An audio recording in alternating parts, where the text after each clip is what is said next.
ওমরার শুরু থেকে শেষ পর্যন্ত কি কি কাজ করতে হয় যদি দয়া করে একটু বলতেন। ওমরার কাজগুলো খুব বেশি না, আমরা মনে করি ওমরা অনেক জটিল কোনো কাজ। ওমরা পারফর্ম করা এটা খুব সহজ একটা কাজ।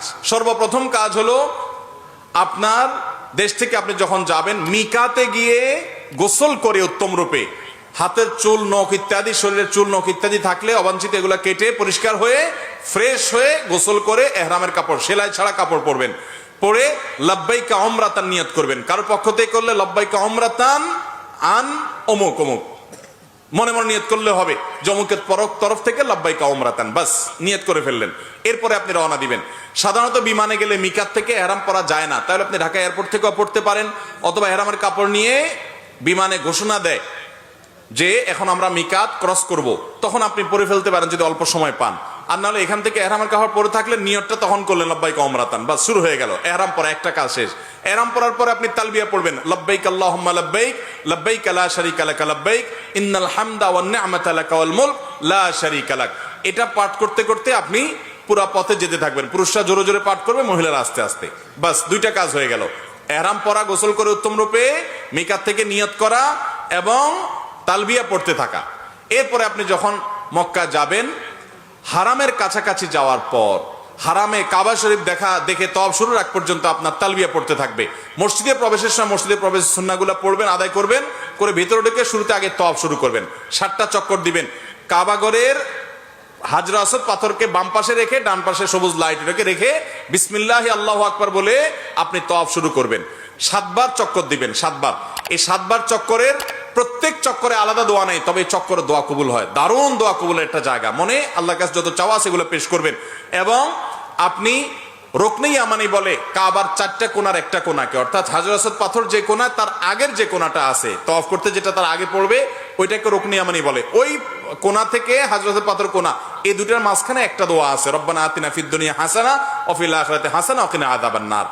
আর যেহেতু এটা আপনার তওয়াফে জিয়ারা বলে, এটা প্রথম তওয়াফ, অতএব ওমরার তওয়াফ, এই জন্য আপনি এহরামের কাপড় পুরুষরা ডান পাশের বগলের নিচ দিয়ে বাম পাশে কাঁধের উপরে ফেলবেন।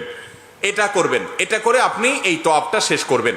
এবং প্রথম কয়েকটা চক্কর আপনি জোরে দিবেন, একটু জোরে জোরে দৌড়াবেন প্রথম 3টা চক্কর। এরপরে বাকি চক্করগুলো আপনি স্বাভাবিক থাকবেন। তো এই যে তওয়াফ 7টা দিবেন আপনি, প্রত্যেকবার হাজরতের পাথরের কাছে আসলে হাত দিয়ে ইশারা দিয়ে আল্লাহু আকবার বলবেন, বাস। আবার আপনি দোয়া করতে থাকবেন, এভাবে 7 চক্কর দিবেন। তওয়াফ করা শেষ, আপনি মাকাম ইব্রাহিমকে সামনে রেখে অথবা হারামের যে কোনো জায়গা দাঁড়িয়ে 2 রাকাত সালাত পড়বেন। প্রথম রাকাতে সূরা কাফিরুন, দ্বিতীয় রাকাতে সূরা কুল হুয়াল্লাহ।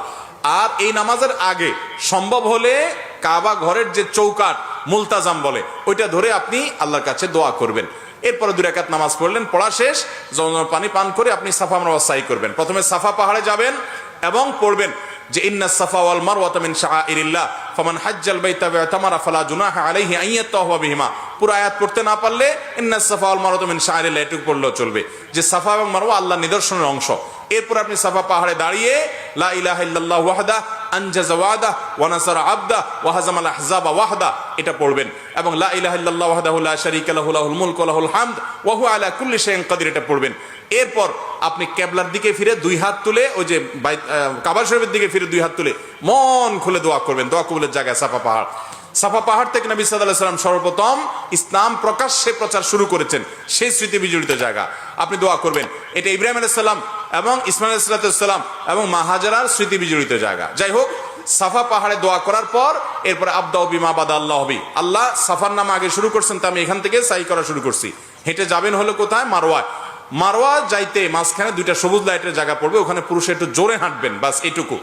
এবং এই সাইর সময় আপনি জিকির আজকার তাসবিহ তেলাওয়াত করতে পারেন। তওয়াফের সময় ওযু থাকতে হবে, সাইর সময় ওযু না থাকলেও হয়ে যাবে, কিন্তু ওযু থাকলে ভালো। এবং তওয়াফ সাইয়ের মধ্যে ওযু ছুটে যায়, ওযু করে এসে আবার যেখান থেকে ছুটছে ওখান থেকে আবার কন্টিনিউ করতে পারবেন। মারওয়া পাহাড়ে চলে গেলেন, সেখানে গিয়ে আবার ওই যে কাবার দিকে ফিরে সাফা পাহাড়ে যা যা করেছেন ঠিক একইভাবে সবগুলো করবেন এবং দোয়া করবেন। ওখান থেকে আবার আপনি সবগুলো দোয়া পড়বেন। ওখান থেকে আবার আপনি সাফা পাহাড়ে আসবেন, তাহলে সাফা থেকে মারওয়া গেলেন একটা চক্কর, মারওয়া থেকে আবার আসলেন আরেকটা, আবার গেলেন আরেকটা, এভাবে মোট 7টা চক্কর দিতে হবে। সাফায় শুরু হবে, মারওয়া গিয়ে শেষ হবে। যে আসলে একটা না, গেলে একটা, গেলে আরেকটা, আসলে আরেকটা, এবার মোট 7টা হবে। 7 চক্কর শেষ, আপনার ওমরা শেষ। এরপরে পুরুষরা মাথা চুল চেঁচে ফেলবেন, নাচ আসতে পারলে পুরো মাথার চুল ছোট করতে হবে, 2-4টা সামান্য একটু ছোট করলে হবে না। মহিলারা তাদের মাথার চুলে সামান্য অল্প একটু ছোট করলে হবে।